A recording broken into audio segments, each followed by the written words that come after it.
Papa!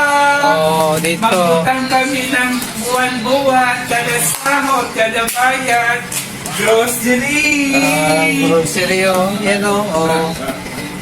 Ayan, oh. Kung magbabayad na siya ng utang niya. Oh.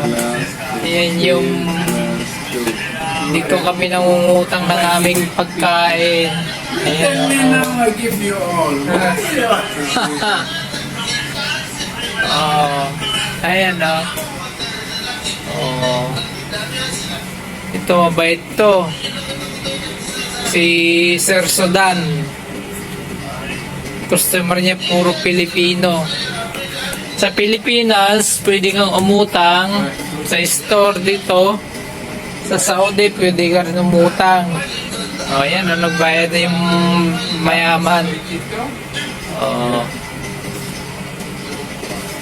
Ako, ayan. Yan yung binili ko. Yan lang. Wala na.